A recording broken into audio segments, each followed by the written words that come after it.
We're going to begin our final session of the day. Please come on back to your seat. We'll begin panel 6 shortly.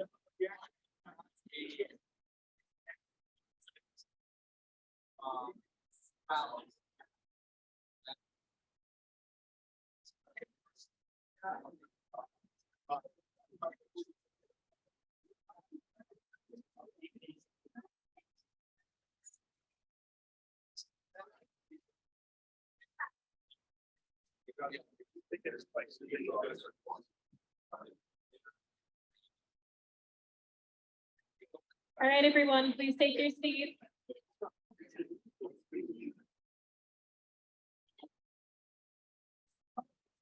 I'd like to introduce our next panel, panel number 6, the impact of EB-5. Thanks, Jay. We have our moderator, Reed Thomas from JTC Americas.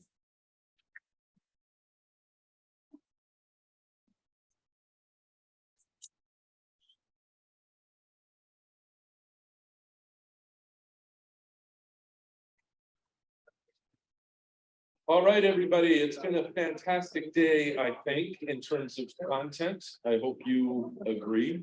We started off this morning with a discussion that was kind of thought leadership oriented, I felt, a really great panel. Then we went into a bunch of really meaty, sophisticated content throughout the day, I think. The lightning rounds provided some real good detail on topics that are important. And to wrap it up, I think we've got a great panel here to take it sort of back to a thought leadership point of view. The purpose of this panel is really to talk about the impact of EB-5.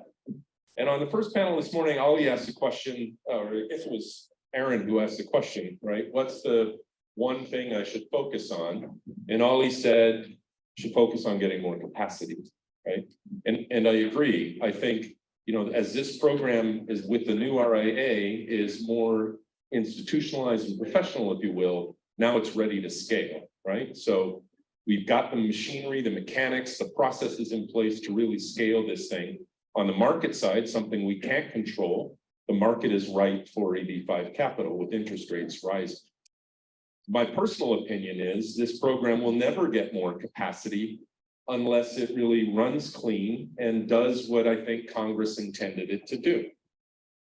So Congress, in my view, intended the EB-5 program to help communities in need by creating jobs in targeted employment areas.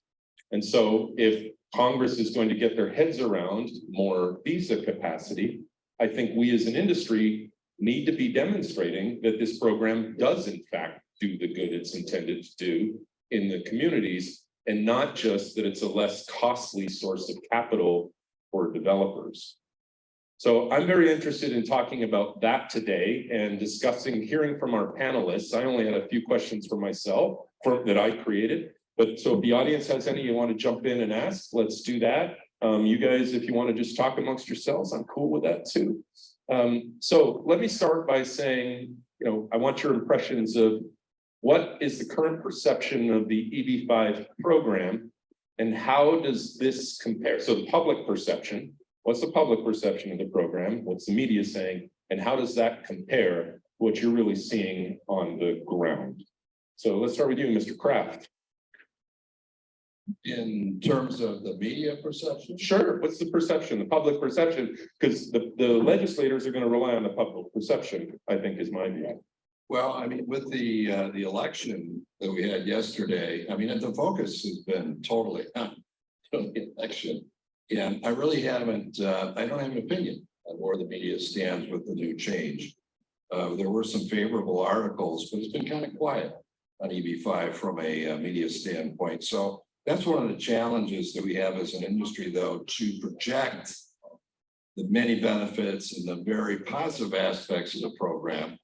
So one thing I didn't mention earlier today when I spoke was that we are engaging with a PR effort to make sure that we do get the positive coverage of the media to help shore up with the politicians the benefit and maybe more importantly, the true potential of the program if it's embraced and we get more visas, we get a permanent reauthorization. So you know, you said it, I mean, that the platform's set. And I think we're in a really good position to take this to a whole nother level, but it's gonna take a lot of hard work. It's gonna take everybody in this room to participate and help lobby their members of Congress and senators. So we've got work ahead of us for sure, but it's all good. It's exciting. So Ollie, you're a media professional. Apparently it's nonprofit. I appreciate that. You deal with media probably as much, if not more than anybody in this space. You're also dealing with legislators. What's your view of what they think about the industry? Yeah, so I think the industry was fragmented before. And I think this was a great reset. And the more I see everyone here, and the more I hear my colleagues speak and IUSA and everyone else seems to be on the same page. It's really good. Yeah. I think the reason why we had such problems was because you had groups lobbying for different things. And they confused the legislators, and the legislators were like, wait, this group is telling me to do this, and then that group's telling me to do that. And so nothing got done, and then we got canceled. And I think coming together as one voice, I think that'll make a big change with the legislation, as you're saying. Let's increase the numbers. One voice can do it. If we all came together, I bet you anything we can raise the numbers. The problem is all coming together. And we've had that as a major problem in this industry. And our company, the nonprofit that I run, we pulled out of politics and decided to say, hey, we're just going to market and help you guys raise money. That's what I do. We're going to India in 2 weeks. I can't believe it's happening so quick. We were just in Vietnam. But then we have a roadshow for 4 countries, and then 4 countries again 4 months later. So we're doing road shows to help developers and regional centers raise money, because that's what we care about. Because in the politics, we got swooped, and we had people from companies that we both know call us and say, hey, this is what we want. So I'm really excited to see the industry come together, and excited to see this energy in the room.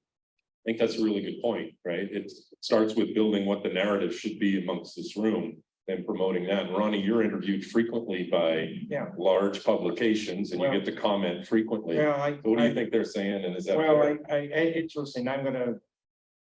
We've made a lot of progress, and I think there's tremendous misperception, and I'll give you what they are. Here are our headwinds and where are the tailwinds. I'll tell you what the headwinds are. Number one. Number two, look at all the failures, look at all the bad press, look at all we're stealing money from people, we're screwing the public, look at all because the problem is one bad deal hurts 20 good deals.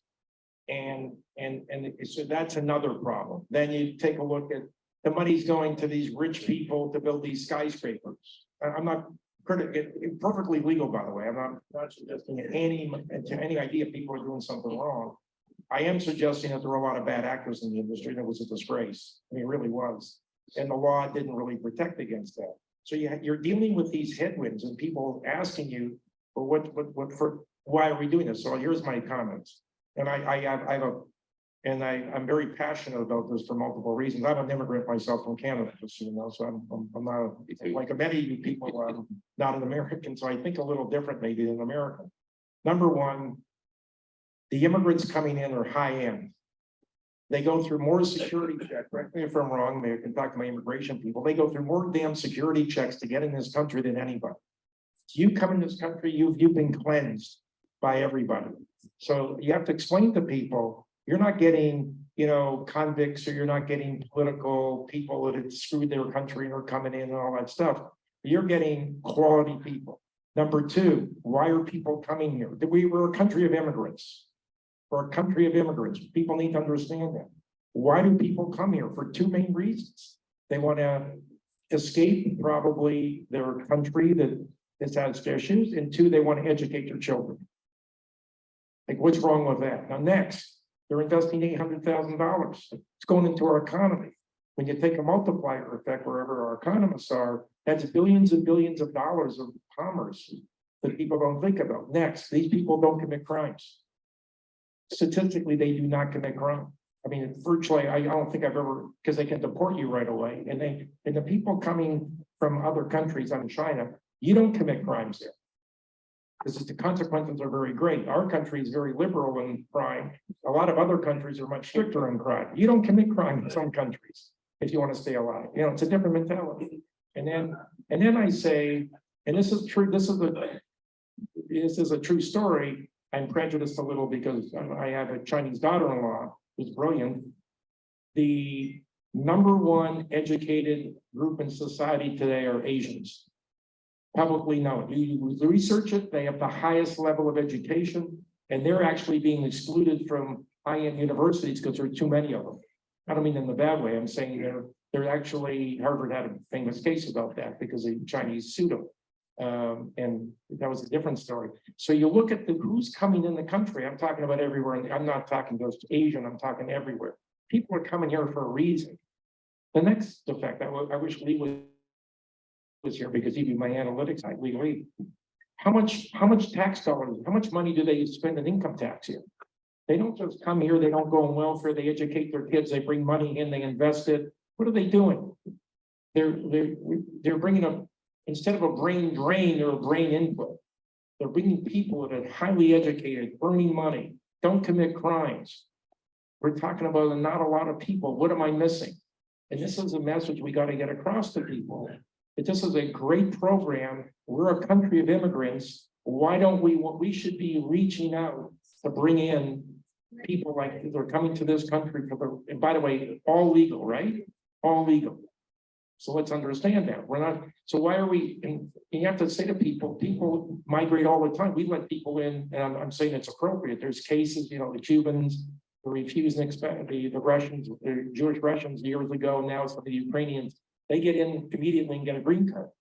That's perfectly fine. I'm not saying that's anything wrong because we allow people to come here. Why are we encouraging this type of brain input into the society that's generating tremendous benefits to our economy and to our society? It's not just economic, it's also cultural. So I think we need to do that. And then the other statistic that's interesting, I think the RIA, and we got to get message out there. The RIA is going to substantially reduce the fraud. Substantially. And when you look at the amount of fraud today, I don't know if the fraud now before RIA was necessarily any worse than any other private equity. It's just you hear about it. If a deal goes bad, the reporters, they Google EB-5 gets picked up. If there's EB-5 litigation or EB-5 this, it's automatically a bellwether where it gets picked up by the media immediately. If it's just a regular failed deal, they're not interested. Why? Because it's immigrant and it's political. So we need to overcome these perceptions, and I think that's part of the education, and we got to come up with detailed statistics. I think it's very important to support and show people just how valuable the program is and how valuable the immigrants are, and that they add a lot to our society. So Sam, those that have spoke before you highlighted some of the perceptions that are out there, right? You're on the ground, raising capital, doing projects. Do you think those perceptions are fair, and how or how not? I think coming from the raising capital perspective, a lot of our clients have conversations directly with myself or my partner, Mike Schoenfeld, who spoke earlier. And a lot of these investors are really grateful that there's a path for them to remain here legally long-term. And a lot of them are considering other avenues, other channels, be it in Europe or Middle East or some of the island countries. And having a slightly comparable option to come here it's somewhat expected, that there is an option since there are options available in other places, but a lot of them just have a really strong preference to either remaining in the US or having their children particularly be educated in the US. And so they're happy, they're excited, and they want to do it. Obviously, they want to avoid getting taken advantage of. And they want to be in a fair, transparent investment and be respected. They're investing a lot of money. But yeah, I'd say generally they're understanding that it's a government program and it serves a purpose. And, you know, it's not free. They're giving up their capital. They're typically taking a lower rate of return. They're stimulating the economy, and they view that, you know, as a fair trade for the benefit that they're seeking. So you're saying they're not buying citizenship in their minds, right? They're investing and there's some risk, right? Occasionally, we get people asking about citizenship. It's more about, I want to come to the US. I want to be safe there. I want my family to be there. And I just want to live there. Yeah, right. And I want to be undisturbed, and I want to, you know, pursue happiness. Right. And sure, if I can get citizenship later, maybe I'll do it, maybe not, but no, they want a safe place for themselves and their family to be. It's not really citizenship, Right. you know, that they're looking for. Yeah, that's the perception. And Tom, on the idea of, is this actually doing good in communities in need? I mean, do you believe this is creating jobs, and what good is it from your perspective doing all the analytics? Is that all real? Yeah, it is real. And I think you ask the local areas that these things get built in, if they're, you know, if there's a positive impact. I think we sometimes maybe minimize the part of the process, which is that economic report, you know, that Scott talked about before, and that we do is, you know, we say, well, how many jobs is it created? Because that's going to cover the investment, right? And then we move on to the next thing. We don't really think about, like, what does that actually mean? What do the numbers on the page mean? And if you read that report, it doesn't just talk about jobs. It talks about economic output, it talks about value add, it talks about household earnings. All those are in critical importance to that project, not just in the transit nature of the construction that happens in that area during that period of time, which is, you know, wildly beneficial. But then the ongoing impact that has annually, every year from then on out. And so I would say we probably don't talk enough. And I think as the bad actors get weeded out and we move away from, you know, the Google first thing showing up at the top of the Google list as being something we don't want to talk about, we can fill that space in with all these great things that these projects do. So we talked about the benefit of the investors and them coming in and being a great part, but the projects themselves are incredible. And I think we probably don't do enough job publicizing. If not for EB-5, it's not here. Right. And all that economic benefit that came from it doesn't happen. Right.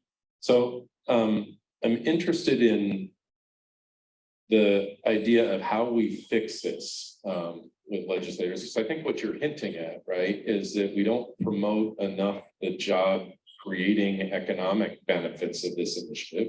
Instead, it seems to get tied up in the narrative about immigration, which is a much more difficult topic. Yeah, Right? and just to take what Tom said, you know, you can take the high rise in Manhattan, let's say, and you say, well, it may be perfectly legal. It does create a lot of jobs. I mean, and then when you look at the TEA issue, which is very interesting, one could argue that you're bringing employees in to do the work from all over the place. And EB-5 is a major component of this. And you are, even if it's a luxury project, you are unions and labor are the number one beneficiaries, right? They love construction. It creates, you know, great jobs for them, and there's service people. So a lot of the jobs are going to the common person, not the rich people. Right. And that's it. When you really look at it, and the perception is the opposite. It's like we're making rich people richer. They're forgetting we are, as Tom said, you statistically can generate the multiplier effect of how many jobs you're really creating, that many jobs. And that economic model used for other programs, but EB-5, right? Correct. People don't realize it's not just EB-5. You create an economic model for other government sponsored programs. Yeah, I mean, the new markets tax credit requires an impact analysis to demonstrate job creation in particular, you know, critical areas and lots of other, you know, I mean, there's a requirement that if you're going to get any benefit, that they want to see impact. And in our business, that impact has to be jobs. What's more tangible than jobs? Yeah. I'm gonna mention one thing though. So it's not, I don't think it's just as important only to have good PR here. I think it's important for all of us to think about PR in the foreign countries, which we aren't talking about right now. And by not paying investors and by not paying agents, we are burning and churning people in China, in other countries, and our name is bad. It's officially bad. When you have $1.5 billion project in New York, come back and not pay its agents money, they're owed tens and tens of millions of dollars, and not pay the investors back when it's time. That's what ruins our name overseas. So it's not just about PR here. I think that's how we're gonna get volume, is about changing our PR overseas. And don't forget, and the RIA.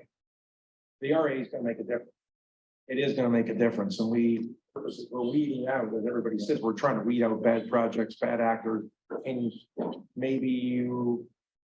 And then I think the investor is much more sophisticated. But I'm not even mentioning one project. You know how many stories I hear from agents calling me? I'm on the ground with talking to investors and agents all day long, all the time. That's how we build our business, by introducing agents to projects. All they do is complain. Because there's bad actors in this industry, there was, and they're just bad people, or their projects go down out of their control. It's totally okay, but the people that decide not to pay their investors. You know, when I put an investment into a deal, when I got paid back, I tell all my friends, hey, you should do this. And that creates a chain of positive reaction. The problem is right now we have to get over this hump of this negative stigma overseas. Well, and I think just to jump on that, it's gonna take a little bit of time. I mean, IIUSA and First Pathway Partners, I mean, our approach has always been, and through this legislation, the investor is the most important person in the whole program. They're at the top of it. And I use the analogy, it's like a pyramid. So the investors at the top, and underneath, you've got all the infrastructure that supports it. You've got regional centers, you've got banks, construction companies, developers, lawyers. You know, it's a community, an ecosystem that supports the industry. But if we don't take care of the investor first, and then make sure that their passage to the United States is successful and they get their money back, then we have a problem. And unfortunately, under the old program, there were some bad actors, and there were some people that overpaid agents in China in particular. And, you know, it was all about the money for the agents. Well, guess what? A number of those projects are in trouble and aren't able to repay because they looked at it as purely a financial play.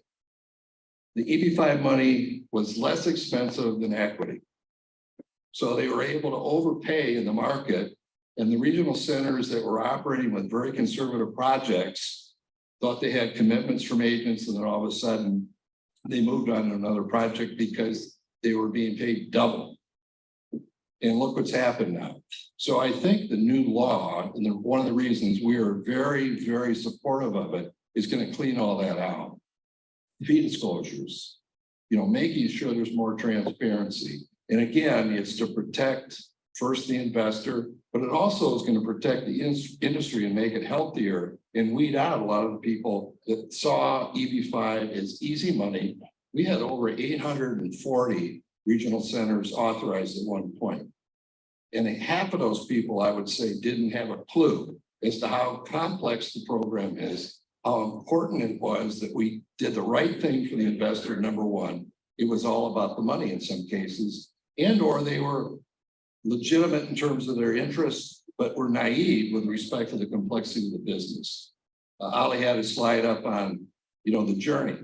We've all been on that journey. It's strenuous, it's complicated, it's exhausting. But the people that operated properly went through that journey with the thought that we got to take care and make sure the investor gets what they want and they're protected in the end. And I think this new program, the new law, is going to go a long way to cleaning it up. And that's why we had the food fight within the industry, because there are some very powerful players that liked it that way. Again, it was an inexpensive way to raise capital, and it caused some carnage in the industry. And I think it's going to take us some time to earn back that trust in some of the markets. But I'm very confident that we will over time. So. Yeah, I think that's fair. Now, Ali, you Yeah, raised a good point. I'm not a political person. I'd like to ask the panel, can you tell us, the two of you would probably be the most knowledgeable. Who are our key legislators, senators and representatives that you think we latch on to? You gotta have a base and work from that base. Are there people who you feel are really proactive, like the program, and are willing to take on this and influence their colleagues?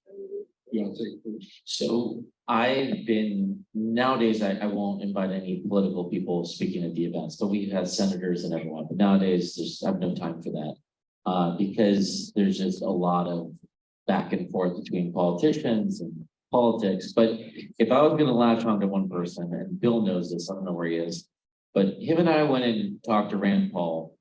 Senator Rand Paul is willing to do the right thing whenever it takes to speak up, and he loves this program.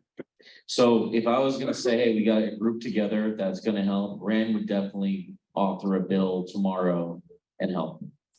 Yeah, and I would add that the big champions, and we believed in them right from the very beginning. We stuck with them under duress. I mean, the calls that we received as officers and board members to support Senator Grassley and Senator Leahy on the reform effort, how many times were they blocked? I mean, we had how many authorizations, just extensions, the same thing, because money talks. They hung in there, and in the case of Senator Leahy, I have to give him so much credit for staying with the program he believed in spite of the scandal they had in Vermont, which was a huge embarrassment when that happened to him personally, because he supported the program, but he never gave up, nor did Grassley. Now, Senator Leahy is retiring. I've spoken with Senator Scott, I mentioned earlier today, about the similarities between opportunity zone driving economic development and EB-5. And I think Representative Stanton in Arizona, who just won re-election, he's a real big proponent. And we've got a fairly large number of people that we're working with to form a caucus to advocate on behalf of EB-5. And I think that's one of the big challenges ahead of us, and opportunities at the same time. But we do have support. We just have to tell the message right in terms of the economic impact. It was mentioned new market tax credits. When the Treasury released their winners for the most recent go around, we're in the new market tax credit business also. We have been for 6 consecutive years. We're very proud of that. And that's about job creation. It's about, you know, having a business model that fits with the government's expectations. Our focus is on manufacturing, and it's been very successful. But the Treasury talked about the economic impact of new market tax credits as 8 times. And I think we probably understate the impact of EB-5 in terms of the money that's invested, the real economic impact. So we're going to change our messaging a little bit, be more aggressive, and then think about what it could be if we were able to get a permanent reauthorization and more visas, and processing times have to improve. And we've talked about that. That's one of our big focuses, but so there's a lot to do. So Bob, you talked about opportunity zones, which I think is interesting because there are a lot of parallels, but it's a younger industry, I think. So that business, there's sort of a very similar thing going on where there's potentially reporting rules and that kind of thing coming into being. And one of the things they wanted to or are talking about imposing is some kind of sense of encouraging or having some kind of relationships between the developers and the projects and the actual communities, right? So Sam, I'm interested just to get you back into the conversation, right? So you're going to go do an EB-5 project in a community. Are you working with the economic development companies or the corporations or the municipality? Talk about that. A little bit. Typically, those organizations are working more closely with the developer of the project, and we may, you know, interact with them to the extent we're talking about, you know, permits and expansions of, you know, local tip, tax credit financing, things like that. Yep. But if I could, I just wanted to piggyback on some of what Mr. Kraft discussed earlier, because I have some stronger opinions on those topics. I guess just big picture, like Ronnie mentioned, the RIA is going to clean up some of the low-hanging fruit. There have been some guardrails that have put in that are going to really help, you know, eliminate some of the obvious fraudulent actors. But a lot of the kind of bad or shady behavior, I think, is not going to be, you know, directly curbed by that legislation. I think we've really tried to invest heavily in investor education. It's things that people should ask about, that US investors who have made real investments do ask about. And it's pretty basic, but just a simple like 6-point list, right? Like Has your company had any foreclosures? Have you had breach of duty class action lawsuits? Have you lost capital? Have your loans defaulted previously? Have you been fined by the SEC or other government agencies? Are you truly independent, which now under the RIA has to be disclosed, right? But of those six, the only one that's really covered by the RIA is the independence one. The other five, they're not touched. They don't mandatorily have to be disclosed. But you could go to Google and research a lot of that and find it. And the way you address investors ending up in failed projects and situations is you educate the investors, you educate the agents, and you try to partner with people who believe in, making a little bit less money, but probably more likely versus swinging for the fences and putting people in projects that just would never pencil out economically in any normal economy. And we've seen that happen. There are blowups, like people have been raising EB-5 for 15, 20 years. Money's been lost. Like major defaults have happened recently, as many of you know, in the last couple of weeks. And those people are going to still keep raising money.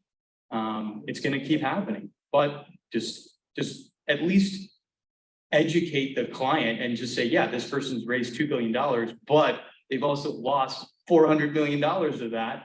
And yeah, sure, they're on their project number, whatever, but yeah, they don't have a perfect track record. And just because you've done 50 deals in the past, you have to look at the fundamentals of what point in the economic cycle are we in today and what matters for me. And we think that's independence and just common sense, investing and just asking those questions. So I'm just gonna interject for 1 second. I agree with you, but I think I'm more suspect about the scumbags in the industry than the bad underwriters. The bad underwriters, things happen. People over leverage, developers they go over budget, the construction budget gets out of control. I agree with you. But I mean, there's bad underwriting and then there's the scumbags. And I think I'm more concerned about the RA knocking out those people, the truly evil people that take people's money and they don't give it even though they're really rich. Yeah. I think that's kind of the focus of the RA. Yeah, by the way, how many projects are you aware of that went under because of COVID? Innocent people, COVID, hotels. Oh, yeah. They couldn't survive. They didn't do anything wrong. They were doing fine before COVID. COVID hit, and we know what happened for a period of time. So you got to be careful when you look at the reasons why somebody gets back the property. They look at the track record and say, or maybe they say, well, it's a safe deal. Not everybody can save it, but you got to get the facts. I wanted to make a comment because I do. You may not. I do a lot of OZ work as well. OZ and the EB-5 go hand in hand, and OZ's been extremely successful politically. Why? First of all, notwithstanding our former president's statement that this was all the credit to Senator Scott. The bill was introduced by Booker and Scott. So let's understand it was a bipartisan bill. It's a bipartisan program. And it's interesting. Trump, and I'm not blaming him, he made it in his speeches. He made OZ one of his great things he's done. Look what he's done for society. Look what he's done for. Now, we know he had political reasons to do it, but his message was an interesting one. We're now giving tax incentives. To put an OZ zone is not the same as a TEA, but it's very close. Matter of fact, one of the potential legislation was going to be if you're OZ or TEA. And they didn't do that, but that was on the table, right? Yes. It was close. It was a realistic, because why? OZ is black and white. You look at a map, you're either OZ or you're not OZ. It's very simple. But we can learn from the OZ program because they've raised hundreds of billions of dollars compared to EB-5 in a period of 3 years. See what's the impact. But the concept's similar. You're supposed to help underdeveloped areas improve. Now, we all know there was a lot of politics because they used statistics back in 2010. And now they're trying to update it. So the numbers in 2010 weren't the same as 2018, 19. So we have areas around the country that you think this is an OZ zone. How could this be an OZ zone? But the reality is still, it's still a very viable program. It's getting modify, they're gonna start requiring, there's new legislation passed. Politically, it may or may not pass, but the message that needs to be, we can learn a lot from those guys. Where we can get the people to say, wait a minute, forget the immigration, look at the economic effect. Because then you start getting, instead of just Scott, is Scott very favorable? You may want to go to Booker. Yeah. Booker's got the same message, and he's Democrat, and he's very proactive. I know he's. No, and I didn't mention Cory Booker, but I mean, it was bipartisan. It was totally, But I just talked to Sam Scott. No, So that's why it's on my. but they actually work, and they've introduced a new bill together. Yes. They'll see how they're totally, so it's nice to see something that's not now, EB-5 technically is non-partisan as well, nonpartisan, I should say, right? It's not political. Right. I mean, EB-5, you have Democrats, Republicans all over the place, Right. some hate it, Right. some like it. And the goal is, how do we legitimize it by getting a buy-in from the people that they, because how many people really understand EB-5 in Congress? What percent really understand it? Not enough. Thank you. And they don't care. So I think Ali raised a good point, right? Is that there's two sides to this. There's sort of the PR with the investor side, because if you don't have investment and demand, then nothing else really matters. But there's also the PR on the program side, and we should probably deal with both of those separately, right? And I typically will say on the program side, or sorry, on the investor side, we just have to run it clean, right? So we have to pay the agents, give the investors their money back, not jerk them around, that kind of thing, 100%. On the program side, I think we can learn a lot from opportunity zones. I mean, when that program hit, the headlines were all about tax incentive for the rich. Only the rich can play. A book was written about that by the Brookings Institute, right? And what you've seen pretty quickly is the sort of industry jump on that and try to change the narrative to sort of economic development. Well, the new rules, by the way, are saying no luxury housing. Yeah. No storage facilities, because those are rich people. You can't have A-graded multifamily anymore, because that's not the, I mean, they're coming up with these new rules now, which may or may not happen. But on the other hand, they're giving incentives for really creating jobs in more depressed areas. So I want to come to you, Tom, on this, right? Which is, you know, if I think about EB-5, it's a mashup of a private equity fund and an immigration program and a job creation program, right? It's the mashup of all three. When you look at opportunity zones, private equity fund mashed up with a tax incentive, mashed up with a job creation program, right? So we need to change the narrative, at least in this country, to job creation. And I think one of the big advantages that we never seem to jump on in EB-5 is we've been at this for greater than a decade, right? So there ought to be, you know, we could go back to some of the early projects, I would think. And is it possible to sort of show, hey, we did this project in this community 10 years ago. Look at all the other things that have happened and improved. Is that possible? Yeah, it should be. And I think, you know, even a step before that, I think USCIS was even trying to do that poorly, but with the 924A. The whole point of the 924A was to be able to say, well, what did it do? Is it doing what it's supposed to be doing on an annual basis? And so there's supposed to be this collection of all this data that was going to come in, that was going to, because Congress pushed USCIS to say, what is it doing? You know, tell us what it does on an annual basis. Yeah, but let me make a comment. I don't think there's one, I talked to Lee about this. I don't think there's any information that they get at the end of the day that the projects succeed or not and pay money back. Is there any reporting? You have to be at risk, you got to create jobs to get your 829. There is no report, so we have no statistics really on success of projects. Now, I know IIUSA is trying to develop a voluntary, Right. you know, where you put money, but we got to start getting information to support what we're doing, because I think we don't have the statistics. OZ is different. OZ, you have to actually, there's reports with tax returns, with this. They're now they're investigating the investors. You know, if you have an OZ fund, they're now sending you questionnaires to fill out. They want to see what you're doing. OZ just has the benefit of being new. It's still a shiny object. We're not new anymore. Wait 10 years and maybe OZ has as No, many but black eyes as we do. I don't know. No, but it's a similar concept. Yeah. It's improving the theoretically the more impoverished areas by investing money, creating jobs, creating economics. It's not just the job creation, it's what you're doing for the environment, the Right. community. If you do something in that community and build something what's the long-term effect on that community to create something. of Well, we value could in that study that community? in EB. Yeah, and I think right? that's exactly right. I mean, you're looking at, you know, what does the impact of something have beyond, you know, and that may be something developers are doing because they're wanting to go back to their communities and ask for the next phase of their development project, right? And so they're putting together potentially an economic impact of what that had on its surrounding area. But we're not collecting that right now, but it's something we could definitely do. So this association that we have, which is IUSA, was stronger than one developer or two. We can win. So the association itself has to be stronger than a single developer, like a King Kong coming in and saying, hey, you got a couple $1 billion. You're just an association.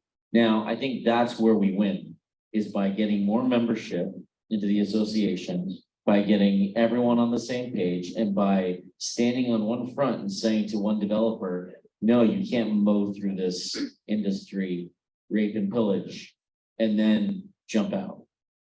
Yeah, I agree. And a number of years ago, we made an effort. We talked about the ecosystem of EB-5. And it's a complicated business, as we all know, and it includes a lot of different people from a lot of different business expertise.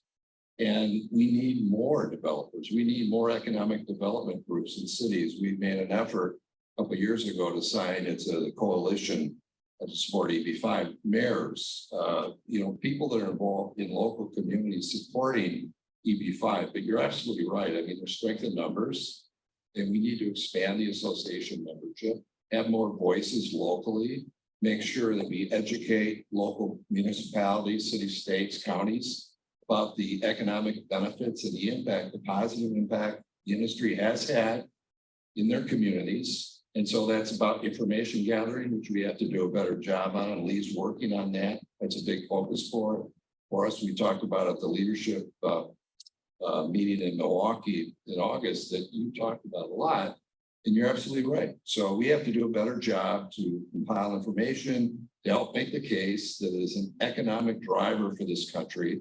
And it's hugely beneficial, and there are no downsides to it if it's run properly. So Bob, you at that event, you had the mayor come in and talk, which was quite impressive, right? So Yes. maybe you could talk to the folks who are running other regional centers. I mean, how do you do that? How do you engage with the local community and the mayor and get that process started? Because it starts at the ground, I would imagine.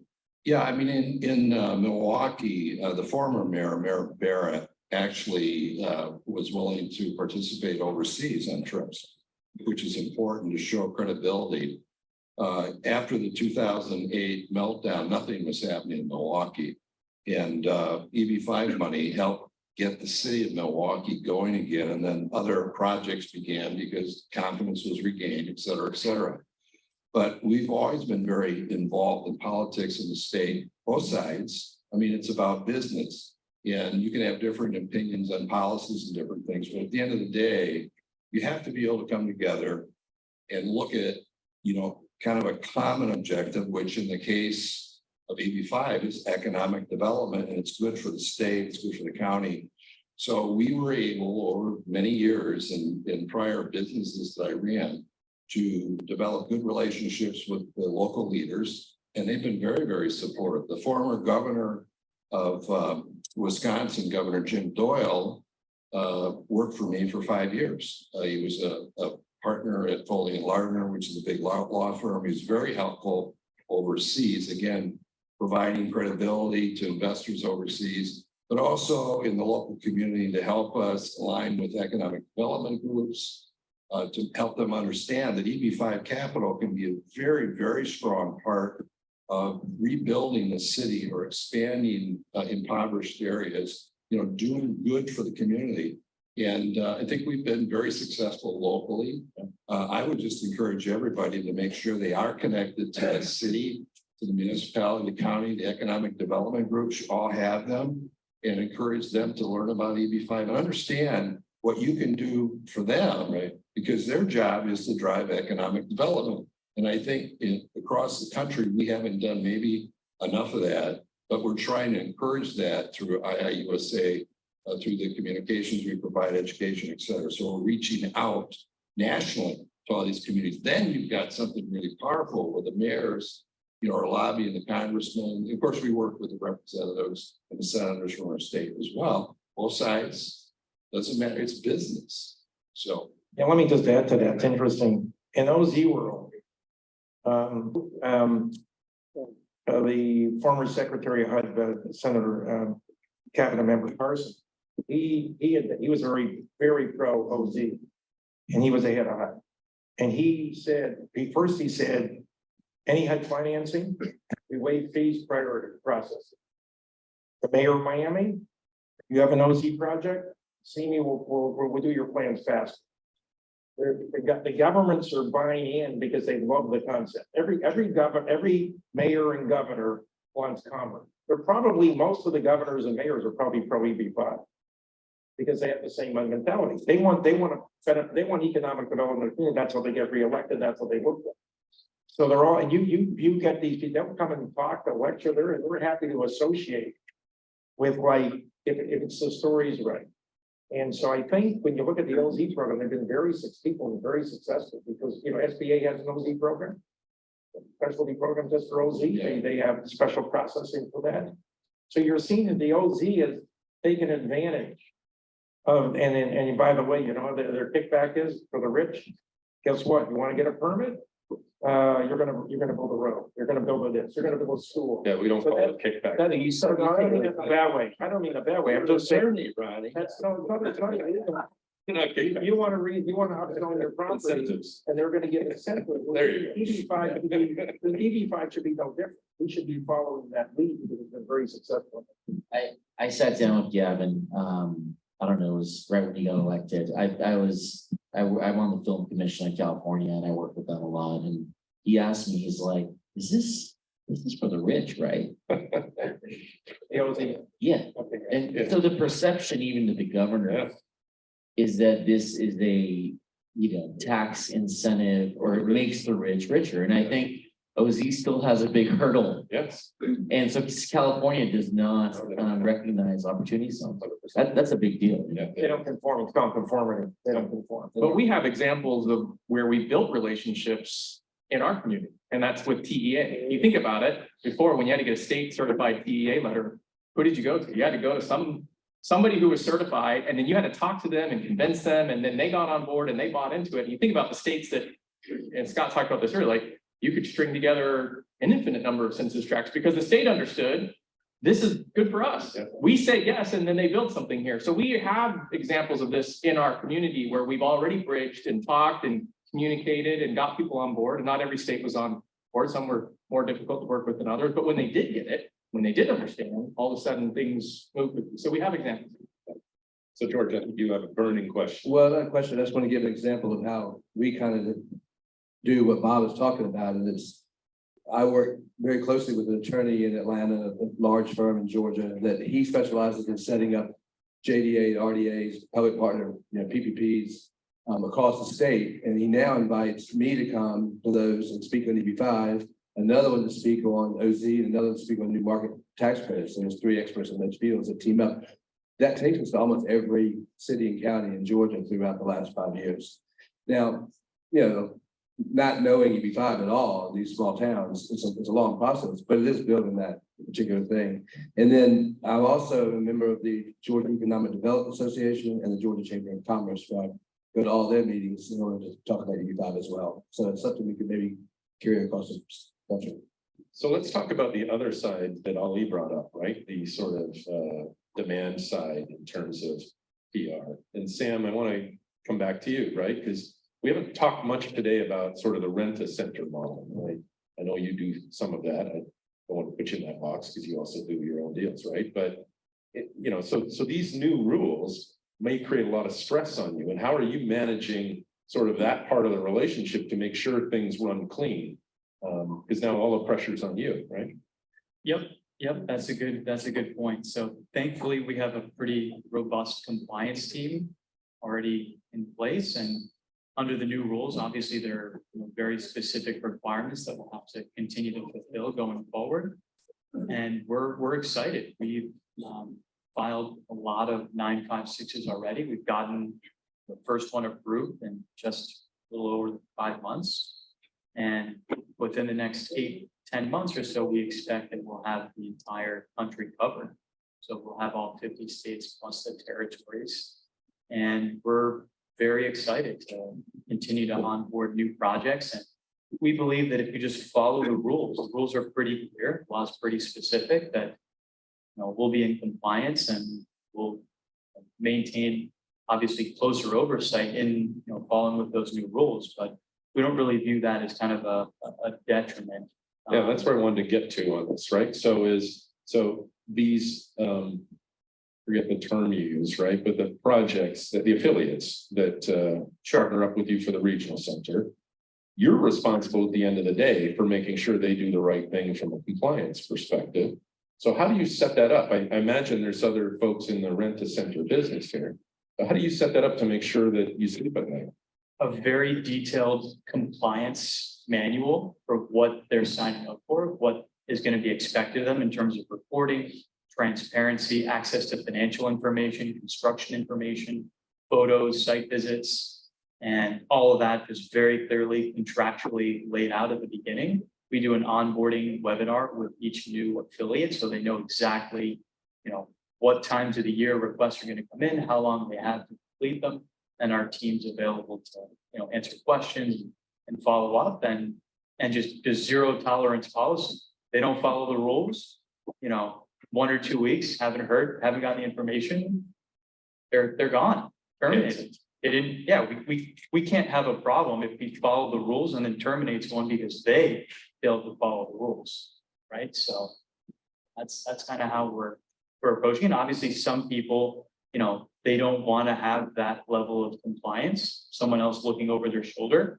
And okay, then maybe that person wants to set up their own regional center and do their own adventure. Yeah, that's fine. But if they're going to be under our brand, under our license, then yeah, they don't follow the rules. We can't have one bad apple take down the entire show. Yeah, interesting modification with Sanford. I appreciate what you're saying. There are regional centers that are in the process. They've had good track records in the past. They're now in the process of getting back into new deals. The solution for them, to be frank with you, is to make sure they got the right people to get involved, to set them up, to do the right thing, and to the extent applicable, hire the right servicing agents, like a JTC or something like that, somebody of that nature, to kind of keep them clean, in a bad way. Oh, yeah. I mean, that's where you can get into you get the right accounting firm, you get the right this, you get the right team, you get the right law firm, you get the right economist. So you make up for your lack of, the right word is just you haven't done it. Because you've done more than almost anybody. I mean, a lot of people are still trying to figure out the process and they're just going to market now because they finally got comfortable there's a market out there. And we don't have a lot of time to get together. So I think the willingness of the regional center owner to bring in the team. Yeah, the more credible, experienced professionals on the fund admin, on the accounting, on the reporting, on the legal, like the more independent third parties with experience that we have involved and locked in at the beginning so that we know it's going to be an ongoing, because the accounting, the fund admin, the reporting, that's all annual. That's going to continue from now until, the end, the sunset of the project. So, Yeah, Who do you work with on the fund admin side? obviously, Reed, there we go. All right, Scott had a question. I just had a quick comment. We keep hearing about so much fraud in the EB-5 business.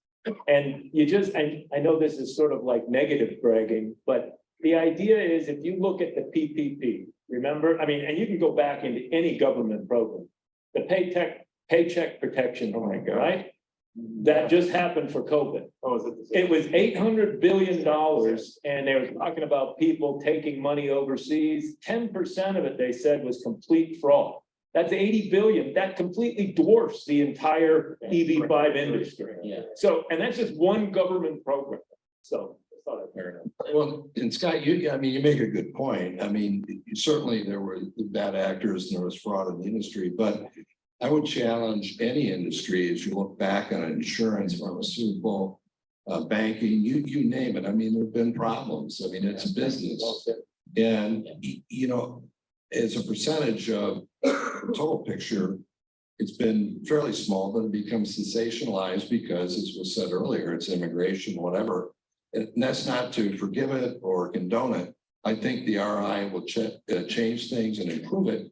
But at the same time, as an overall percentage of what's happened in the past in that category, it's been a to other industries. All industries have some bad actors, unfortunately, and we're kind of going through a maturation. This industry is still fairly young, and it's just getting its feet underneath it.